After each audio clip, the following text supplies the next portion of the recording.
안녕하세요. 채널을 애청하고 있는 40대 여자입니다. 10손가락 깨물어서 안 아픈 손가락 없다고 하잖아요. 근데 우리는 상황에 따라 쓰는 손가락이 정해져 있죠. 아주 만족스러울 때는 엄지손가락을 내보이고 다른 사람과 약속을 할 때는 새끼손가락을, 어떤 손가락은 남을 욕보이기 위해서 쓰기도 하고요. 또 반지를 끼워서 반짝거리게 하는 손가락도 정해져 있습니다. 좀 씁쓸하지만 자식도 마찬가지인 것 같아요. 아무리 내 가슴을 울리지 않은 자식이 없다고 해도 특히나 더 애틋하고 마음이 가는, 그래서 뭐든 더 해주고픈 자식이 있는 법이죠. 저도 부모라서 그 마음을 뭐 없는 일은 아니다 싶으면서도 동시에 누군가의 자식이기에 그래도 부모는 그런 마음을 자식이 알게 해서는 안 되지 않나 싶네요. 이 사연은 저의 가장 사랑하는 사람이 손가락 중에서도 가장 마음고생을 많이 한 덜 아픈 손가락이라서 보내는 사연입니다. 지금까지 새 아이를 낳고 잘 살고 있는 남편과 저는 제가 20대 후반이었을 무렵 만났어요. 친한 친구랑 한창 술 한잔 하다가 2차로 어디 갈까 하다가 친구가 근처에 있는 아는 지인들이 자리 잡고 놀고 있다는데 갈래? 이러는 거예요. 알딸딸하게 취하기도 했고 또 저는 새로운 사람을 만나는 걸 좋아해서 알겠다고 했죠. 그 자리에 제 남편이 될 사람이 있었을 줄 누가 알았겠어요? 남편의 첫인상은 딱 그 노래 아시나요? 월남에서 돌아온 새까만 김상사 이제야 돌아왔네. 딱 그 노래말 그대로 새까만 사람이었어요. 몸도 좀 두툼하고 눈썹도 짙어서 얼핏 보면 조금 무서운 인상이었습니다. 저는 그런 남편을 보고 좀 주춤하게 돼서 도착한 술자리에서 최대한 멀리 앉았습니다. 그런데 다들 술 들어가서 시끄러운 자리에서 손에 사이다 하나 쥐고 조용히 있는 겁니다. 간간히 웃기는 하는데 뭐가 그렇게 수줍은지 고개를 푹 수그리고 웃고요. 겉과 속이 너무 다른 그 모습이 신기하기도 하고 뭔가 웃기기도 해서 빤히 쳐다보니까 남편의 친구라는 사람이 말하는 겁니다. 이거 희라 씨가 민철이를 아주 신기하게 쳐다보시네. 신기하긴 하죠. 얼굴이랑 몸은 흑곰인데 속은 햄스터나 다름없어요. 이 자식이 포크레인 기사인데 요새 밖에서 작업하는 게 워낙 많아서 이렇게 탔대요. 야, 뭐 그런 것까지 다 말하냐? 정말 그 말 그대로였어요. 겉은 거대한 맹수 그 자체인데 속은 아주 작은 동물 같은 게요. 그 이후로 그 멤버 그대로 술자리를 몇 번 가졌는데 한 3번쯤 만났을까요? 남편이 손을 덜덜덜 떨면서 제게 번호를 물어보더라고요. 그게 웃기기도 했는데 또 참 좋아 보이기도 했어요. 그렇게 연락처를 주고받고 따로 만나다가 연애를 시작했습니다. 저만 만나면 얼굴은 빨개지고 어떻게 옆에서 뭐든 제가 원하는 걸 함께하길 원하는 사람이었죠.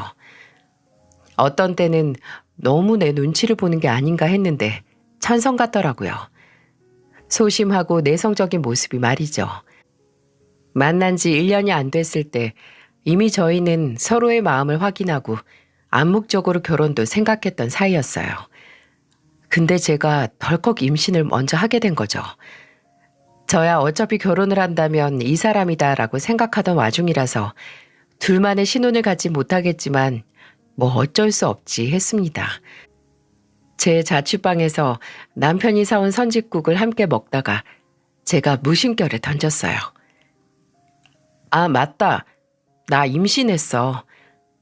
제가 국물을 떠 한 입 먹으려고 말하는데 남편은 정말 드라마의 한 장면처럼 숟가락을 댕그랑 하고 떨어뜨리더군요.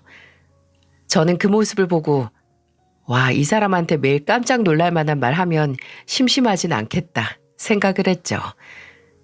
남편은 입을 벌벌벌 떨어가면서 마치 대역 조인 마냥 제 손을 잡고 말하는 겁니다.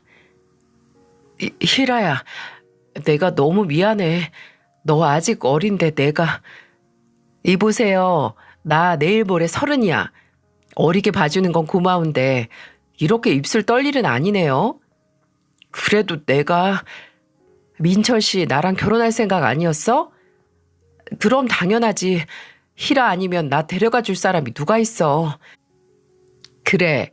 그냥 우리 하늘에서 축복이 빨리 날아왔다고 생각하자. 근데 희라 너 입고 싶은 웨딩드레스도 있을 거고 예전에 신혼기간 길게 갖고 싶다고도 했잖아. 뭐 어쩌겠어. 이미 저질러졌는데 팔자련이 해야지. 우리 지난 일은 뒤돌아보지 말자. 어? 우리 아이는 희라 성격 닮았으면 좋겠다. 남편이 착하고 순하긴 하지만 저도 동의했습니다. 사람이 좀 편하게 살려면 융통성이라든지 무슨 일에는 그냥 그런가 보다 하고 넘어가는 성격이 편하잖아요. 남편은 남들 기분 맞추고 신경 쓰느라 제 남편이지만 좀 성가신 성격이었기 때문이죠. 근데 남편과 결혼 준비를 하면서부터 늘 미스테리였던 남편 성격의 근원지를 보고야 말았습니다. 처음으로 남편 부모님을 뵈러 간 날 초반에는 평범했어요. 시어머니는 세련되고 나이에 비해 굉장히 잘 꾸미시는 분 같았죠. 관리도 많이 하신 것 같았고요. 목소리가 조금 크시긴 했어도 좋은 분 같았습니다. 시아버지께서도 말수는 적으셔도 오히려 그게 사람이 가볍지 않고 묵직해 보였죠. 결혼 전에 애를 가져서 어쩌냐, 신혼여행은 국내가 낫겠다, 부모님은 어느 동네 사시냐 등등 처음 시댁에 될 집에 가서 할 법한 질문을 듣고는 조곤조곤 대답을 했죠. 이미 남편에게서는 시아버지께서 3층짜리 상가 건물을 가지고 있다는 걸 들어서 시댁이 어느 정도 금전적으로 안정이 됐다는 걸 알고는 있었거든요. 근데 시아버지께서 대뜸 신혼집은 걱정하지 말라고 하시더라고요. 저는 그때 대기업 공장 생산직으로 일하고 있었고 남편은 포크레인 기사 일을 시작한 지 얼마 되지 않았을 때였거든요. 그냥 둘이서 모은 만큼 해서 살자라고 입 맞췄는데 신혼집 전세금을 지원해 준다고 하니 너무 감사했죠. 그렇게 화기애애한 분위기가 이어질 때쯤 갑자기 띵동하고 현관문 벨이 울리는 겁니다. 시어머니는 어머 이 시간에 누구야? 하면서 밖으로 나가셨고 이내 현관에서 시어머니가 아주 반가운 목소리로 누군가를 맞이하는 소리가 들리더라고요. 어머 우리 장남이 어쩐 일이야. 바쁘신 양반이 말도 없이. 아, 오늘 민철이 신부 데려온다고 해서 일하다가 중간에 나왔어요. 금방 들어가 봐야 돼요. 아유, 지금이 몇 시인데 아직도 일을 해. 우리 사장님이 정말 바쁘다니까. 시댁에 온 갑작스런 손님은 바로 남편의 형, 저의 아주버님이었습니다. 남편에게는 3살 위 형이 있었는데 남편에게 먼저 듣기로는 투자회사를 운영한다고 들었거든요. 역시 성공한 사업가라서 시어머니의 반응이 저렇게 요란하구나 했죠. 근데 그 환영이 어째 끝나질 않는 겁니다. 원래 처음 시댁에 인사를 드리러 온 손님은 저고 또 첫인사인 만큼 주인공은 저와 남편이잖아요. 근데 아주버님이 인사를 하고 자리에 앉는 순간 대화의 주제는 온통 아주버님에 대한 이야기가 됐죠. 희라야, 땡땡 매니지먼트라고 들어봤니? 아니요, 딱히. 어머, 애가 젊어서 그런가. 아직 투자나 펀드에 관심이 없구나. 우리 장남이 운영하는 회사인데 신생 회사 중에서 제일 고객 수가 많아. 아우, 정말요? 대단하시네요. 대단할 것도 없어요. 그냥 작은 투자 자문 회사예요. 아직 갈 길도 멀었고. 아유, 우리 장남은 너무 겸손해서 탈이야. 좋은 자세이긴 하지만 사업하는 남자가 겸손해야지. 오만한 것보단 100번 나아. 아유, 그래요. 네 시아버지랑 나랑 우리 장남 처음에 사업 시작할 때 첫 번째 고객이자 투자자였거든. 큰맘 먹고 투자 한번 잘했지. 그때 거의 현금 있는 거 다 쏟아부었는데 회사가 이렇게 빠르게 클 줄 누가 알았겠어? 몰랐으면 투자도 안 했어. 전 직장에서 열심히 배운 만큼 하는 거지. 예, 그리고 2년 전에 결혼한 여자는 너 얼마나 예쁜 줄 아니? 우리 맏며느리가 무용과를 나와서 그런가 아주 키도 훤칠해 팔다리도 길쭉길쭉하고 아빠랑 엄마 둘 다 키 크고 용모가 빼어나서 둘이 손주 나오면 아주 볼만할 거야. 아유, 눈치 없이 동생네가 먼저 임신을 해서 어째? 아, 아주버님네보다 먼저 아이를 가지면 안 되는 줄 몰랐어요. 이럴 줄 알았으면 좀 덜 사이 좋을 걸. 그치, 민철 씨? 그렇지. 어머니, 요새 누가 형 먼저 애 낳고 동생이 나중에 낳아요. 다 때 맞으면 낳는 거죠. 기가 막혔습니다. 처음 인사를 하러 온 며느리 앞에서 아주버님 자랑만 주구장창 늘어놓는 것도 모자라서 맏며느리 자랑에 심지어 먼저 임신했다고 은근히 눈치까지. 그리고 아주버님 사업에 큰 돈을 투자했다는 걸 듣고 의아하긴 했어요. 제가 알기로는 남편은 지금 일자리를 구할 때까지 닥치는 대로 일을 했다고 들었거든요. 고깃집, 대리운전, 대리주차, 겨울엔 스키장에서 숙식하면서 일하고 여름에는 워터파크 일도 하고 둘째 아들은 취업 준비하는 동시에 잠을 줄여가면서 시간 아껴가며 돈까지 모았는데 장남인 아주버님은 사업 시작한다고 했을 때 그 당시 있던 현금 몰아부었다는 게 좀 납득이 되지 않았어요. 그리고 둘째 아들이 결혼할 사람 데려온 자리에서 갑자기 등장한 장남만 챙기고 말이죠. 제 눈앞에서 일어난 일이 모두 어이가 없었지만 제일 어처구니가 없는 건 남편의 태도였어요. 남편은 이 모든 게 마치 늘 있었던 일상인 것처럼 조용히 앉아서 고개만 끄덕이거나 가만히 허공을 보는 것뿐이었죠. 나중에 조금 짜증이 난 제가 입을 열었을 때 맞장구를 치긴 했어도 알겠더라고요. 남편의 소심하고 내성적인 남들 눈치를 많이 보는 성격은 모두 시부모님이 장남인 아주버님과 차별을 해서 나온 결과물이라고요. 둘째 아들은 완전 뒷전이고 그저 장남. 사람이 어려서부터 부모님 사랑을 넘치게 받아야 어느 정도 자존감이 형성됐는데 남편은 그 모든 관심을 형에게 빼앗겼으니 소심해질 수밖에요.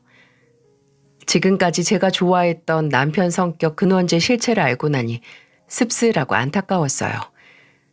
지금까지 형과 차별하는 부모님 아래서 얼마나 외로웠을까 가슴도 아팠고요. 남편이 받은 대로 부모님에게 못하는 사람이 아닌 걸 알기에 더 슬펐죠. 지금까지 제가 봐왔던 좋은 아들인 남편의 모습은 그저 본인을 바라봐주지 않는 부모님에게 인정받으려는 몸부림같이 느껴졌어요. 나중에 제가 넌지시 차별에 대한 이야기를 꺼내니까 남편은 그냥 쓰게 웃으면서 말하더라고요. 그냥 익숙해. 부모님한테 2등인 자식으로 사는 거. 칭찬하는 것도 마음 쓰시는 것도 돈 쓰시는 것도 다 형이 우선이긴 하지만 뭐. 나도 그렇게 부족한 것 없이 자랐으니까 불평해서 뭐해.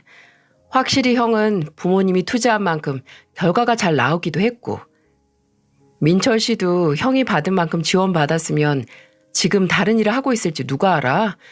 형만큼 지원 받아본 적도 없잖아. 그렇게 말하지 마. 뭐 그것도 맞는 말이네. 그러고 보니까 형이 결혼을 빨리 해서 다행이다. 진짜 형이 결혼 안 한 상태였으면 나도 결혼 못하게 막으셨을걸? 형하고 뒤에 하라고. 그게 말이 안 된다고. 그런 게 어딨어. 그게 우리 부모님이야. 당신이 부모님에게는 2등 자식일지 몰라도 나랑 이제 태어날 우리 아이한테는 1등 남편이고 1등 아빠일 거야. 고마워 여보. 나 진짜 결혼 잘한다. 분명 본인이 제일 아프고 힘들었을 텐데 그저 웃고 그러려니 넘기는 모습에 제가 더 억울하고 화가 나더라고요. 물론 지금 남편이 하는 일이 못한다는 게 아니라 마치 부모님이 정해둔 한계선을 정말 본인의 한계라고 믿는 것 같아서 안타까웠죠. 분명 더 잘 될 수 있다고 생각할 만한데 나는 부모님이 이 정도 해주셨으니 딱 이 정도의 사람이라고 생각하는 사람 같았죠. 저는 그런 남편에게 무조건적인 사랑을 주는 가족을 만들어주고 싶었어요. 늘 남편은 뒷전이었던 시부모님과 다르게 무조건적인 사랑과 관심을 주는 아내가 되고 또 그런 자식들을 남편에게 만들어주고 싶었어요. 그때까지만 하더라도 시댁이 어떠하든 우리 가족만 잘 살면 되지 하고 생각을 했는데 그게 아니더군요. 자식을 차별하는 시부모님은 며느리인제게도 엄청난 영향을 주었습니다. 시작은 상견례부터였어요. 그날은 참석한 아주버님이 부인인 형님도 대동을 했거든요. 오늘도 시부모님의 모든 관심이 또 아주버님네로 가진 않을까 걱정을 했는데 다행히 초반에 장남이랑 맏며느리 자랑을 조금만 하시고 마시더라고요. 저희 부모님 앞에서는 그래도 자제를 했구나 싶었죠. 근데 제가 잠시 양해를 구하고 화장실에 갔을 때 문제가 터졌어요. 이를 보고 칸에서 나오는데 화장실 세면대 쪽에 형님이 계시더라고요. 형님은 이미 화장실에 제가 있던 걸 알았으니 그냥 눈짓만 했고 저는 어색하게 웃었죠. 손 아래 형님이라서 조금 불편하게 없지 않아 있었거든요. 제가 손을 씻고 있던 형님 옆에 서서 물을 트는데 대뜸 제게 이런 걸 묻는 겁니다. 동서, 결혼 전이긴 하지만 그냥 동서라고 불러도 되죠? 네, 편한 대로 하세요. 그래도 나보다 2살 많다고 들었는데 존댓말을 쓸게요. 근데 동서, 아버님이 신혼집 해주신다고 하셨어요? 네? 네. 전세금 도와주신다고 하셨어요. 진짜 한시름 났어요. 전세? 아버님이 그냥 전세금만 주신대요? 네, 그러셨는데요. 우리는 아예 매매로 해주셨거든요. 처음 해주실 때 매매가가 10억 정도 했나? 2년 사이 훌쩍 뛰었죠. 거기가 인프라가 좋은 동네라서요. 근데 동서 전세 구하려면 힘들겠다. 요즘 전세는 아니잖아. 전혀 물어보지도 않은 정보는 제게 실실 웃으며 말하는 형님. 아니 솔직히 뒷전인 둘째 부부에게 전세금 2억 지원해주고 장남 부부는 10억짜리 아파트 사준다는 것보다 더 열이 받는 건 형님의 표정이었어요. 분명히 본인 남편과 제 남편이 부모에게 차별받는다는 걸 알고 있고 그걸 제게 으스대는 표정이었죠. 형님은 손을 다 씻고 제게 이런 말도 덧붙였어요. 아버님한테 건물 있는 것도 알죠? 근데 그거 다 장남 몫이라고 하시잖아요. 진짜 옛날 분이라니까. 뭐 저희야 그 덕분에 유산 문제로 형제끼리 피 볼 일은 없으니까 다행이지만은요. 정말요? 먼저 묻지도 않는 것도 이렇게 잘 알려주고 제가 형님을 참 잘 만났네요. 저는 웃으면서 그렇게 말하고 페이퍼 타올에 손 탁탁 닦으면서 화장실을 나왔습니다. 상견례를 하는 방으로 돌아가니 그때 한창 시아버지 건물 얘기를 하고 있더라고요. 입점한 상점이 몇 개고 뭐 그런 거 말이죠. 저희 부모님은 건물로 으스대는 시부모님의 말에 적당히 맞춰주시고 계셨고요. 그때 제 뒤를 따라서 형님도 들어왔어요. 저희 아버지께서 자리에 앉는 저를 보시며 이렇게 말씀하셨어요. 이렇게 든든한 시아버지가 계시니까 우리 딸 걱정 없겠다. 그 건물이 시아버지 건물이지 제 건물도 아니잖아요. 그리고 그 건물 어차피 아주버님 거 될 거래요. 방금 형님이 아버님은 옛날 분이셔서 모든 걸 장남한테 물려준다고 편하다고 말해줬어요. 저의 해맑은 말에 상견례 자리는 순식간에 고요해졌습니다. 저를 바라보던 형님의 눈에는 경악이 보이더군요. 그러게 누가 괜히 사람 속 긁기 위해서 혀 관수 잘 못하랬나요? 시아버지는 하면서 앞에 있는 물 들이켜 마시고 시어머니는 재빨리 화제를 제 뱃속의 아기로 돌리셨어요. 아주버님은 싸늘하게 형님을 보고 남편은 놀란 토끼 눈으로 저를 쳐다봤죠. 나중에 남편은 그 자리에서 숨고 싶을 만큼 놀라긴 했는데 어딘지 통쾌하긴 했다고 하더라고요. 제가 날고 긴다고 해봤자 어차피 시댁에서 저의 위치는 2등인 자식의 아내, 2등 며느리일 테죠. 뭘 하든 형님과 비교가 될 테고 뭘 어떻게 잘한다 한들 눈에 차지도 않을 겁니다. 그걸 잘 알면서도 그저 착한 며느리 행세를 할 마음은 없었고요. 그렇다면 그냥 상황에 맞춰 할 말을 하는 며느리가 되렵니다. 분명 속이 벅벅 긁어질 텐데 화병까지 생길 수는 없죠. 근데 저의 생각이 맞는다는 걸 저희 시어머니께서 인증을 해주시네요. 시아버지께서는 아예 제게는 큰 관심이 없으셨어요. 무관심이 제일 무섭다고들 하는데 무관심보다는 오히려 헐뜯을 목적으로 갖는 관심이 제일 사람 속을 뒤집어 놓더라고요. 제 결혼식 날 식장에서 그 자리를 아주버님 지인들을 위한 친목의 장으로 활용을 하더군요. 하는 사업에서는 친분이 다라고 말이죠. 주인공은 분명 저와 남편인데 정말 속이 뒤집어지는 줄 알았습니다. 또 결혼을 하고 처음 맞는 명절에 저는 이미 만삭인 상태였거든요. 근데 그날 기어코 저를 부르시더니 아주 식모로 활용하라는 게 눈에 빤히 보이는 겁니다. 제가 시댁 현관에 무거운 몸을 뒤뚱거리면서 들어가니까 시어머니께서 아주 반갑게 맞이하시더니 곧장 주방으로 절 인도해 주시더군요. 다리 아프지? 그 다리로 바닥에 쭈그려 앉아서 하기 힘들 것 같아서 여기 식탁에 다 준비해 놨어. 여 앉아서 붙이기만 하면 돼. 알았지? 제 손에 뒤집개를 척하고 하사하시고는 홀랑 주방을 나가시더라고요. 참나, 남편이 바로 저를 쫓아와서 가서 소파에 좀 앉으라고 자기가 다 한다고 하는데 제가 그 자리에서 거실에 가서 뭘 하겠어요? 가면 저보다 납작한 배와 가벼운 몸을 가진 형님은 상전마냥 소파에 앉아있고 맏며느리에게 뭐 먹고 싶은 거 없냐 물어보는 시어머니가 있는데 말이죠. 그 꼴 보기 싫어서 그냥 여기 있겠다고 하고 남편이 저 대신 점 붙이는 걸 봤습니다. 근데 점점 생각하니 너무 화가 나는 거예요. 만삭인 며느리와 아들 불러서 명절 음식을 하게 만들고 장남과 맏며느리는 소파에 앉혀두고 물고 빨고 하는 꼴이 말이죠. 저는 이건 아니다. 우리가 하는 음식을 저 인간들이 고마워하는 마음도 없이 먹는 건 못 본다. 이런 생각에 남편에게 작게 말했습니다. 여보, 여기서 내가 진통 왔다고 하면 장다 맞춰줄래? 당신 진통 왔어? 쉿, 조용히 해. 아니, 진짜 진통이 아니고 그냥 흉내. 나 진통 왔다고 하고 여기서 탈출하자. 저는 남편이 뭐라 대답을 하기도 전에 바로 아! 하고 소리를 쳤습니다. 여보, 나 진통 오는 것 같아. 남편은 갑작스럽게 시작된 제 연극에 당황해서 부리부리한 누나를 또르르 굴렸고 제가 낸 소리를 듣고 거실에 모인 시댁 식구들이 주방으로 모였습니다. 남편은 이미 엎질러진 물 제 연기에 장단을 맞추기 시작했고 저희는 그대로 시댁에서 탈출해서 친정으로 갔습니다. 나중에 시댁에는 그냥 자궁 수축이었다고 둘러댔고요. 물론 제가 매번 이런 꾀로 시댁과의 대면을 피한 건 아니었어요.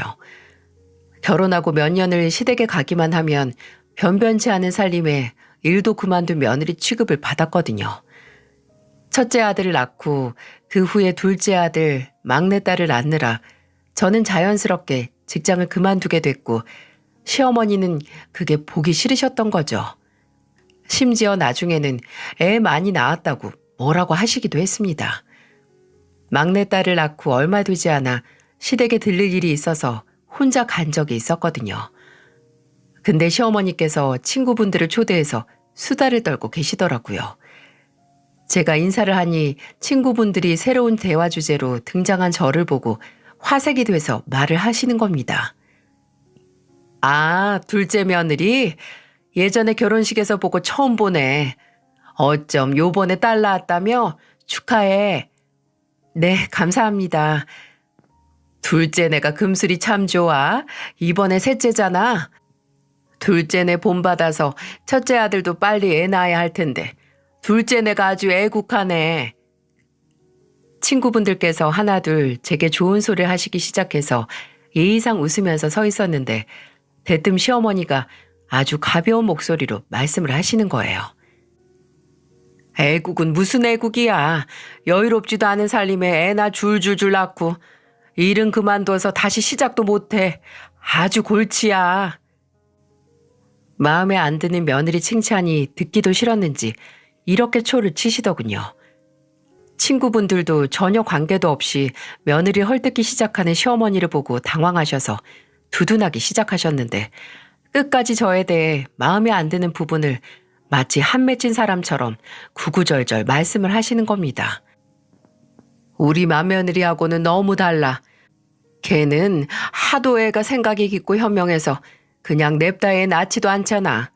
사람이 다 때가 있으니까 윗물이 맑아야 아랫물도 맑다는데 윗물이 아무리 맑으면 뭐해. 아니 자식 그거 다 낳기만 하면 다인가? 셋을 그냥 뭉텅이처럼 낳아놓고 그게 그저 알아서 잘 크겠거니 바라는 것보다 그렇게 미련한 게 어딨다고. 아유 민수 엄마 왜 그래. 아무리 그래도 둘째 며느리랑 둘째 아들이 생각 없이 낳았겠어? 다 상황 고려해서 낳을만 하니까 낳았겠지. 아니에요. 어머님 말씀이 맞죠 뭐. 애 키우는 게 좀 힘들어요. 있는 만큼 어려운 게 자식인데 원래 애들 나이 차이가 안 날수록 질투나 시세 많은 게 심하다고 하잖아요. 그래서 저랑 남편은 애들 차별 안 하는데 각별히 신경 쓰고 있어요. 누구는 장남이라고 차별하고 누구는 아들이라고 차별하고 누구는 또 막내라고 차별하면 안 되잖아요. 그러니까 어머님이 걱정할 일 전혀 안 일어날 거예요. 저랑 남편은 어머님 덕분에 자식 차별이 얼마나 유해한지 잘 알고 있잖아요. 이때 시어머니의 얼빠진 얼굴이 아직도 생생하게 생각이 나네요. 솔직히 이 이후에 시댁 쪽으로는 볼 일도 보기 싫었지만 아예 연을 끊지 않는 이상 어려운 일이죠. 남편은 제게 이런저런 일이 있었다는 걸 전해 듣고 더 이상 안 되겠다 말을 하던지 해서 시댁에는 발길을 끊자라고 했었어요. 근데 가는 날이 장날이라더니 남편이 저런 생각을 했을 때쯤 시댁에는 한바탕 뒤집어지는 사건이 생기고 말았습니다. 제가 결혼을 하고 5년 정도 지났을 때 시아버지께서 세상을 떠나고 마신 거죠.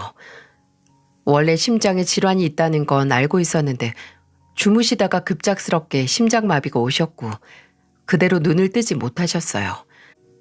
저와 남편이 시댁에 더 이상 이런 취급 못 견디겠다고 한마디를 하고 자시고 할 상황이 아니었죠. 시아버지의 죽음에 누구보다 충격을 받으신 건 당연히 시어머니였습니다. 시어머니는 장례식장에서 몇 번은 혼절하셨고 일주일에 5kg 정도 살이 빠지셨어요. 시아버지께서 돌아가시고 몇 달이 지나도 회복하지 못하셔서 우울증 진단까지 받으셨네요. 도저히 혼자서 생활할 상태가 아니었어요. 저와 남편은 아무리 사이가 좋진 않았어도 상황이 상황이니까 모셔오자는 상의를 하기도 했었어요. 근데 그때 남편에게서 시어머니를 모시고 살아야겠다는 말을 들은 아주버님이 아주 흔쾌히 본인이 모시고 살겠다고 하더군요. 장남이 안 모시면 누가 모시냐고 하면서 말이죠. 솔직히 저는 좀 의외라고 생각을 했어요. 아주버님이 부모님의 사랑을 몰아서 받은 자식이긴 했어도 그만큼 부모님에게 살가운 사람은 또 아니었거든요. 사람을 쓰던 아니면 네가 모시고 살아라 이럴 줄 알았는데 기꺼이 본인이 모신다니까 좀 놀랬죠. 그건 남편도 마찬가지였고요. 형이 본인 생각보다 계산적인 냉혈한이 아니었던 것 같다고 말입니다. 이제 와서 생각해보면 자식이 부모 모시고 사는 게 뭐 그렇게 의외인 일이라고. 심지어 받아먹은 것도 많은 사람이니까 더 의외랄 것까지도 없었죠. 이래서 사람이 평소 행실이 중요하나 봅니다. 평소에 차갑고 칼 같은 사람이 한번 인간적인 선택을 했다고 사람이 달리 보이는 착시인 거죠.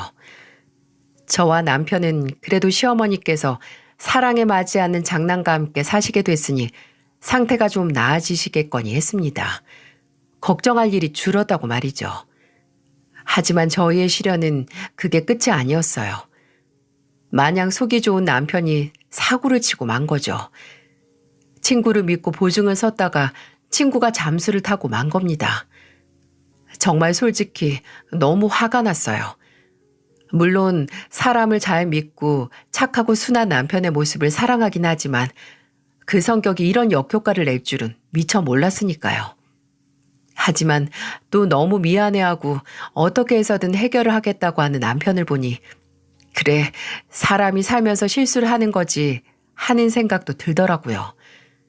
함께 산 정이 뭔지 열불이 나면서도 나쁜 건 친구를 배신한 놈이지 싶었고요. 그때 잘못한 보증으로 갚아야 할 돈이 3천이었는데 저희가 그럴 형편이 아니었거든요. 아들 둘은 초등학생이었고 막내딸은 막 유치원에 들어갈 준비를 하고 있어서 돈이 이만저만 깨지는 게 아니었어요.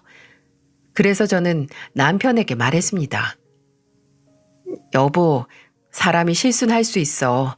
당신한테 나쁜 마음이 있어서 이렇게 된 거 아니잖아. 근데 당신 애 아빠야. 우리 애가 셋이라고. 만약 당신한테 이 상황을 해결할 책임감이 있으면 이번에 자존심이나 과거의 감정 다 잊고 어머님께 딱 한 번 부탁드려봐. 어머니한테? 그래, 당장 우리가 삼천이 어디에서 나. 빚 갚자고 또 빚을 질 수도 없는 노릇이고 그렇다고 딸린 자식이 몇인데 이 집을 뺄 수도 없잖아. 어머님이 어떤 분이고 또 어머님에 대한 당신의 감정은 충분히 아는데 지금 우리를 이 상황에서 꺼내줄 사람은 어머님뿐이야. 남편은 제 말에 깊게 몇 날 며칠 고민을 하더니 알겠다고 하더군요. 솔직히 나를 차별해서 더는 안 보고 싶다고 마음먹은 부모님께 다시 가서 도와달라고 하기 꺼려지긴 하겠죠. 하지만 당장 내 가족이 어떻게 될지 모른다는 생각에 남편은 남편대로 나름대로 어려운 결정을 내린 거죠. 남편이 시어머니에게 3천만 원을 빌릴 수 있었을까요? 저와 남편이 참 순진했나 봅니다. 시어머니를 만나 뵈러 나간 남편은 다 늦은 저녁 술에 취해 집으로 돌아왔어요. 시어머니에게 아주 칼같이 거절을 당했다고 하더군요. 어머니가 나더러 한심한 자식이래. 너한테 투자를 안 해서 다행이라고. 알아서 하래. 네 마누라 일 시켜라 하면서. 진짜 그래서 내가 형 처음에 취업했을 때 뽑아주신 자동차 값이 지금 내가 부탁하는 돈보다 많다고 하니까 그만큼 네 형은 보답을 해서 쌤쌤이래. 진짜 비참하다. 어떻게 이러냐? 어떻게 이래? 저는 그때 남편에게 시어머니께 부탁드려보자고 등 떠민 걸 뼈저리게 후회했어요. 왜 그랬을까? 차라리 다른 데서 빚을 질 걸. 발등에 불이 붙어서 남편을 불구덩이에 떠밀었구나 하고 말입니다. 웃기지만 시어머니 말대로 저는 급하게 아르바이트를 시작했고 친정에서도 적지만 돈을 빌려주셨어요. 이 일을 계기로 시어머니와는 점점 멀어지게 됐습니다. 돈 문제 때문이라기보다는 남편 내면에 점점 쌓여온 서러움이 이걸 계기로 터지게 된 거죠. 시어머니가 돈을 안 빌려주셨다는 것보다는 벼랑 끝에 서 있는 자식을 너무 쉽게 모른 척하다 못해 조롱까지 하는 시어머니의 모습에 정남이가 뚝뚝 다 떨어진 것 같아요. 그 후로는 따로 연락을 해서 안부를 묻거나 기념일에 찾아가지도 않았어요. 그냥 처음부터 서로 없는 인간처럼 지내게 됐습니다. 그러던 어느 날 그 일이 있고 한 7, 8년쯤 지났을까요? 빚 갚고 애들 키우느라 정신없이 살았더니 시간이 정말 무섭게 흐르더라고요. 손에 구멍이라도 난 것처럼 손가락에 쥔 모래가 미친 듯이 빠져나가는 기분이었죠. 그렇게 바쁘게 살고 있는데 전혀 예상치도 한영할 수도 없는 손님이 저희 집으로 찾아왔습니다. 그날은 제가 그때 일하던 친구의 카페에서 마감조로 근무를 하고 퇴근을 하는 날이었어요. 늦은 시간 집으로 돌아왔는데 그 시간에는 당연히 불이 꺼져 있어야 했거든요. 근데 거실에는 환하게 불이 켜져 있고 현관에는 못 보던 신발이 있는 게 아니겠어요? 뭐지 싶어서 집으로 들어가니까 남편이 거실 한가운데서 누군가와 멀찍이 떨어져서 마주보고 있더라고요. 상대방의 옆에는 짐가방으로 보이는 큰 가방 한 개와 트렁크 하나가 있었어요. 그 의아한 상황에서 제가 더욱 놀랐던 건 전 태어나서 그렇게 화가 난 남편의 얼굴은 처음 봤습니다. 저 사람 얼굴에 저런 주름이 잡히기도 했나 싶을 정도로 인상을 잔뜩 쓰고 앉아 있었던 거죠. 대체 누가 남편을 저렇게 화나게 했나 했는데 남편과 마주 앉은 사람의 뒷모습에 어딘지 싸한 기분이 밀려 들어왔어요. 설마 하는 마음에 발을 움직여 더 가까이 가니 남편을 분노에 치를 떨게 한 손님은 바로 시어머니였습니다. 몇 년 만에 재회인지 그때 시어머니 얼굴로 봐서는 솔직히 20년 만에 보는 것 같았어요. 풍성했던 머리숱은 거의 반절은 빠져 있었고 얼굴에 살이 하나도 없는 게 모르는 사람이었으면 절대 예전과 지금 모습을 보고 같은 사람이라고 할 수 없었을 거예요. 아니 그것보다 왜 이런 가방을 가지고 우리 집에 찾아온 건지 도무지 알 수 없는 것 투성이었죠. 저는 그 숨막히는 적막감을 넌지시 깨고 물었습니다. 어머님이 여긴 어떻게 오신 거야, 여보? 제 말에 남편은 가만히 있다가 정말 낮은 목소리로 이렇게 말했습니다. 직접 말해보세요. 자식으로도 생각 안 하는 둘째네 오신 이유가 뭔지. 싸늘한 남편의 말에 시어머니는 마른 입술을 몇 번 달싹이더니 드디어 입을 여시더군요. 그리고 그 입에서 나온 말을 그저 믿지 못할 정도로 충격적이었습니다. 장남, 아니 큰애내서 그간 잘 지냈다. 잘 지냈는데 몇 년 전에 글쎄 큰애가 네 아버지 건물을 본인 명의로 이전하자고 하더구나. 엄마가 이제 나이도 있고 그런 건물 끼고 있어봤자 신경만 쓰일 거라고. 본인이 관리 잘하고 엄마 꼬박꼬박 돈 드리겠다고. 나야 그때는 어차피 나 죽으면 큰애가 가질 거니까 뭐 문제가 있겠냐 했지. 근데 올해 초에 내가 암이란다, 암. 며느리 따라간 건강검진센터에서 췌장암이라고. 얼마 안 남았다고 하는데 정말 심장이 툭 하고 떨어지더구나. 근데 그래도 오래 살았지. 다 명대로 사는 거다 하고 생각을 하려는데 며느리 걔가 글쎄 아픈 사람하고 같이 살기 힘들다고. 안 아픈 사람도 같이 있으면 병든다고 하더라. 요양병원에 들어가든 아니면 방 하나 구해서 이제 따로 살자고. 정말 피가 거꾸로 솟는데 나는 민수 큰애가 당연히 반대할 줄 알았다. 그래도 애민데 내가 절 어떻게 어떤 마음으로 키웠는데 그놈이 지 마누라 말이 맞다고. 지금까지 10년 동안 부양한 것도 어머니 고맙게 생각하셔야 한다고 하는데 하늘이 무너지는 줄 알았어. 지금까지 내가 산 세월이 전부 아무것도 아닌 게 되는데 알아서 짐 정리하라고 해서 내가 그냥 바로 나와버렸다. 더 이상 돈 있고 뭐 빼먹을 것 있을 때만 부모 취급하는 자식 새끼랑 같은 집에 있기 싫어서. 근데 내가 어딜 가니. 민철아, 네가 나한테 서운하긴 할 테지만 그래도 제가 서운할 거라는 건 아세요? 민철아, 아니 서운하다는 말로는 부족하죠. 지금까지 내가 어떤 마음으로 형이랑 어머니 아버지 뒷모습을 바라보기만 하면서 살았는데. 여보, 일단 진정해. 애들 깨. 안방 들어가서 얘기해. 제 말에 남편은 끓어오르는 열을 참으려는 듯 머리를 쓸어 넘기더니 안방으로 들어갔습니다. 시어머니도 마치 끌려가는 짐승 마냥 그 뒤를 따랐죠. 저도 따라서 들어가려고 하다가 아차 싶더라고요.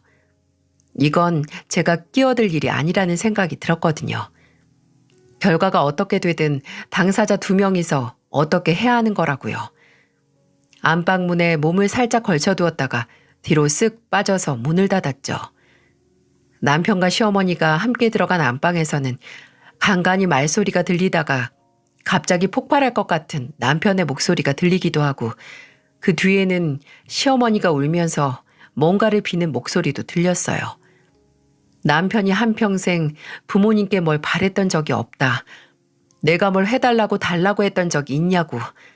근데 도움이 진짜 필요해서 동아줄 잡는 기분으로 갔더니 어머니 그때 어떻게 했냐라고 말하면서 시어머니가 목 놓아 울면서 내가 잘못했다고. 그때 눈이 멀었다.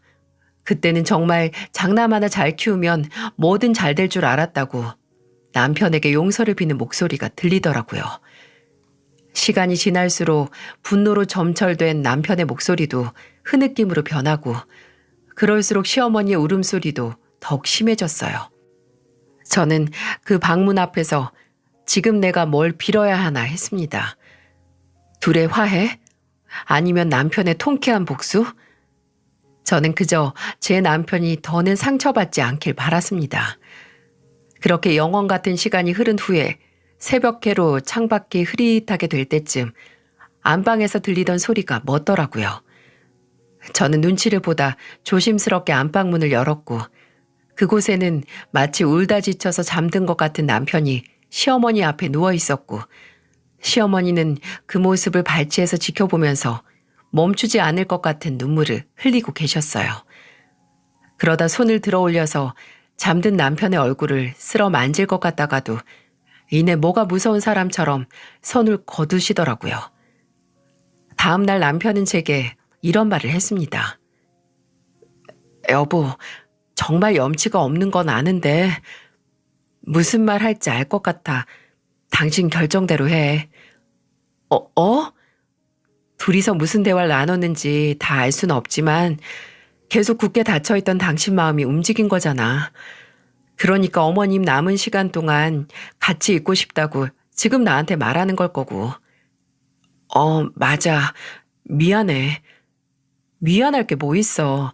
지금 당장 힘든 것보다 난 어머님 돌아가시고 후회하는 당신 모습 보는 게 더 괴로울 것 같아. 어머님 집으로 모시자. 들어오시라고 해. 고마워, 여보. 정말 고마워. 남편은 제 앞에 몸을 웅크리고 울었습니다.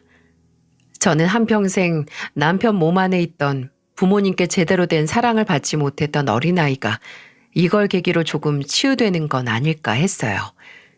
시어머니에게 제대로 된 사과를 받고 고함을 지르고 또 울부짖으면서 그간의 시간을 치하게 된 거죠.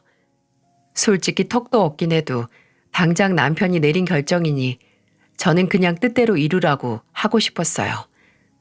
나중에 시어머니는 제 앞에서도 눈물 콧물을 흘리면서 사과를 하시기도 했었고요. 본인이 너무 어리석었다고 미안하고 또 고맙다고 말이죠. 그 후로 남편은 매일같이 새벽마다 사라지기 시작했어요. 바로 밤에 잠든 시어머니가 제대로 주무시거나 숨을 쉬시나 확인하기 위해서였죠. 한 번은 화장실에 가다가 남편이 침대에 없는 걸 보고 나갔는데 남편이 시어머니 방에 들어가서 잠든 시어머니 발을 살며시 어루만지고 있더군요. 아주 약하게 주무르면서 어깨를 들썩이는데 참 예전에 어떻든 어머니는 어머니구나 싶었어요. 때로는 부모님이 자식에게 무조건적인 사랑을 준다고 하지만 남편의 경우에는 반대 같았어요. 시어머니는 앞으로 살 날이 얼마 남지 않았으니 그냥 집에서 손주들과 함께 있다가 눈 감고 싶다고 하셨고 항암을 포함한 치료는 최소화하고 싶다고 하셨어요. 더 이상 늘리고 싶지도 않고 먼저 떠난 시아버지처럼 잠자다가 가고 싶다고요. 저와 남편은 그런 시어머니의 선택을 존중했습니다. 남편은 처음에는 그냥 병원에서 꾸준히 치료를 받자고 했지만 시어머니는 완강히 거절하셨어요. 남편보다는 제가 일하는 일수를 줄이기 수월해서 일을 줄이고 시어머니가 병원에 가는 날마다 동행했어요. 그렇게 함께하는 시간이 는 만큼 시어머니에 대해 몰랐던 걸 많이 알게 되기도 했죠. 대화는 모두 제게 미안하다는 말로 끝나긴 했지만 저는 그 시간이 나쁘지 않았어요. 그렇게 시어머니가 저희 집에 오시고 한 4개월 정도 지났을 때 시어머니는 퇴근한 저와 남편을 불러다 놓고 말씀하셨죠. 너희는 내가 너희한테 얼마나 미안해하고 또 고마워하는지 모를 거다. 정말 고맙다. 그런 말 하지 마세요, 어머니. 말씀 안 하셔도 저랑 이 사람이 다 알아요. 아니야, 너희는 몰라. 내가 하루에 수천 번을 말해도 다 전해지지가 않을 거다. 내가 지금 너에게 해줄 수 있는 게 이런 것뿐이야. 앙상한 손으로 저희에게 내민 건 다름 아닌 증여 계약서였어요. 증여인은 시어머니였고 수중인은 저와 남편 공동 이름이 적혀 있었어요. 그리고 현금 10억을 증여한다는 내용이 들어있었죠. 저와 남편은 그 계약서를 만질 생각도 안 하고 시어머니를 쳐다보며 말했습니다. 어머니, 이걸 왜... 아니, 이 돈은 다 어디서 난 거예요? 네 아버지가 건물만 남겨줬겠니? 그동안 모은 현금도 남겼지. 민수 그놈은 그저 그 건물에만 눈이 멀어 있어서 이 돈 있는 줄도 몰라. 그러니 그렇게 쉽게 애미를 버렸겠지. 그놈이 지금은 이 돈을 몰라도 나중에 냄새 맡고 너희한테 올 수도 있다. 내가 그놈이 이 돈 10원도 못 건드리게 변호사 통해서 너희한테 다 주고 갈 테니까 지금까지 우리 희수랑 내 아들 민철이가 받은 상처를 다 덮은 액수가 아니라는 걸 안다. 그런 걸 바라고 하는 일도 아니고 그저 이만큼 내가 너희에게 고마워한다는 걸 알아줬으면 한다. 내가 당장 오늘 잠들어서 내일 눈을 못 뜰 수도 있으니까 어떻게든 빨리 해결하고 싶었어. 어머니, 그런 말 하지 마세요. 눈을 왜 못 뜨세요? 지금도 이렇게 건강하신데. 제발 이런 돈 필요 없으니까 저희랑 하루라도 더 살다가. 민철아, 내 몸 상태는 내가 제일 잘 알아. 그래도 그렇게 말해주니 내가 미련 없이 갈 수 있을 것 같네. 시어머니는 10억이라는 믿겨지지도 않은 큰돈을 저희에게 증여해 주시고 열흘 있다가 눈을 감으셨어요. 원하신 대로 집에서 자다 떠나지 못하고 호흡 문제로 병원에서 입원하시다가 가셨지만 마지막 숨을 거두기 전에 저도 남편도 또 손주들 모두 모여서 시어머니의 손을 잡아드렸어요. 시어머니는 쌕쌕 하는 목소리로 저희에게 말씀하셨죠. 끝에 이렇게 외롭지 않게 해줘서 고맙다. 남편은 정말 많이 울었습니다. 원래 눈물이 많은 사람이긴 했지만 이번엔 마치 속을 개워내는 것 같은 울음이었어요. 왜 일찍 먼저 연락을 하지 않았을까? 본인이 이미 지난 예전 일을 너무 길게 끌어온 게 아닐까 하고 후회하는 남편에게 저는 이렇게 말했죠. 여보, 내가 늘 이미 지나간 일은 그냥 넘기는 거라고 했지? 근데 그게 아닐 때도 있는 것 같다. 만약 당신이 먼저 어머니에게 연락을 했거나 다가가서 예전에 당신이 상처받았던 일들을 모두 지난 일로 치부했으면 어머님은 아마 마지막까지 모르셨을 거야. 본인이 무슨 잘못을 했는지, 그리고 그걸 청산하지도 못하셨겠지. 끝까지 잘못을 모르다가 떠나는 것보다는 인정하고 모두 풀고 가는 게 어머니가 떠나가시는 길이 더 가볍지 않을까 싶어. 남편은 제 말을 듣고 별말하지 않았지만 더 이상은 눈물을 흘리지 않았어요. 저희는 시어머니를 먼저 간 시아버지가 계신 낙골당에 먼저 가서 기다리고 계셨던 시아버지 유골 옆에 안치시켜 드렸습니다. 남편은 본인에게 평생 남는 결핍이라는 상처를 주고 간 부모님 중 한 명은 용서를 할 수 있게 됐죠. 시어머니가 그렇게 떠나시고 저희 가족은 정말 조용히 또 열심히 살았습니다. 시어머니께서 주고 가신 돈은 남아있던 이자만 갚고 건드리지도 않았어요. 저도 일을 그만두지 않았고요. 그 돈은 시어머니가 본인의 잘못을 인정하고 또 아들인 남편에게 용서를 구한다는 뜻이 담긴 소중한 돈이라서 함부로 건드릴 수 없는 것도 있었죠. 근데 그 소중한 돈 냄새를 맡고 연락을 한 인간이 있었습니다. 모두들 예상하시죠?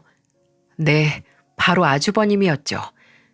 시어머니 장례식에서 딱 하루 잠깐 얼굴을 비추고 가서 몇 년 연락이 없었던 바로 그 아주버님이요. 하루는 남편이 안방에서 고래고래 소리를 지르면서 누군가와 싸우는 소리가 들리는 겁니다. 뭔가 해서 들어가 보니 남편이 휴대폰에 대고 그렇게 화를 내던 거였죠. 제정신이냐? 누구 마음대로? 나는 우리 어머니 마지막 유언대로 할 거야. 돈 냄새 맡고 귀여운 당신 같은 인간한테 죽어도 우리 어머니 돈 못 줘. 난 이제 너 내 형으로 생각도 안 한다. 이혼이든 뭐든 알아서 하고 그렇게 사장 소리, 투자 규제 소리 듣고 떵떵거리면서 산 만큼 이제 그 후폭풍 밀려 들어온다고 생각해. 더 이상은 연락하지도 마. 내 인생에서 안 꺼지면 네가 사기친 투자자들한테 너 어디 있는지 내가 죄다 다 불어버릴 테니까. 남편에게 걸려온 전화는 아주버님이었고 몇 년 만에 먼저 연락해온 목적은 다름 아닌 돈이었어요. 그 인간 사업 망했대. 주가 올리고 고객 유치하려고 주식 사기를 조금 쳤나? 거짓 정보를 남발한 거지. 그게 발각이 돼서 투자자들이 투자금 뺀다고 손해본 돈도 돌려달라고 들고 일어나서 지금 숨어서 산대. 아버님 건물 있잖아. 그것도 빼서 투자자들한테 피해 보상하고 벌금 내고 또 이 일로 이혼까지 당해서 위자료도 줘야 하고. 아휴, 진짜 내가 어처구니가 없어서 그동안 대출을 꽤 받았나 봐. 아버지 건물 믿고 일을 수수도 못하게 벌린 거지. 근데 이 인간이 나한테 어머니가 혹시 남긴 돈 없냐? 진짜 무섭지 않아? 그래도 아픈 어머니 걷어들였으니 뭐 하나 받은 거 없냐고. 이게 사람이야? 진짜 이런 인간 때문에 내가 평생을... 남편은 이런 구질구질한 인간 말종 하나 때문에 부모님에게 받을 사랑을 못 받았다는 생각이 불현듯 들어서 괴로운 모양이더라고요. 시어머니의 마지막 시간을 함께 보냈던, 사과를 받고 용서를 받았던 남편의 가슴에 남은 오래된 상처는 아물어 흉터가 됐어도 아예 지워지지 않는 것 같았습니다. 다행히 이후에 아주버님이란 인간은 다시 연락을 하지 않았지만 남편과 저는 남편의 흉터에서 지긋지긋한 통증을 없애기 위해 노력하고 있습니다. 무너진 것도 아니고 아예 자리 잡지 못한 자존감을 높이기 위한 긴 수업이죠. 혹시나 커오면서 부모님께 차별을 받고 늘 뒷전으로 물러나서 살았던 분들이 제 얘기를 듣고 계시다면 내가 왜 차별받았지? 내가 다른 형제와 다른 점이 뭐가 있다고 되물으면서 문제를 본인에게서 절대 찾지 마시길 바랍니다. 그건 이미 입은 상처를 손가락으로 파서 곪게 만드는 일이니까요. 문제는 여러분에게 있는 게 아니라 자식을 차별한 부모에게 있습니다. 사람이 차별을 받으면 평생 나 자신을 끔찍하게 의심하면서 살게 되는 것 같아요. 분명 더 사랑받을 수 있고 더 소중한 사람인데 내가 받을 수 있는 사랑은 이 정도쯤, 내 부모가 내게 준 정도가 내게 딱 맞는 거라고 나 자신을 속이면서 살죠. 근데 그건 절대 틀린 말입니다. 여러분은 더 사랑받을 수 있는 존재라는 걸 늘 가슴속에 되새기면서 살기를 바랍니다. 모두 소중한 사람에게 무한한 사랑을 받으시길 바랍니다.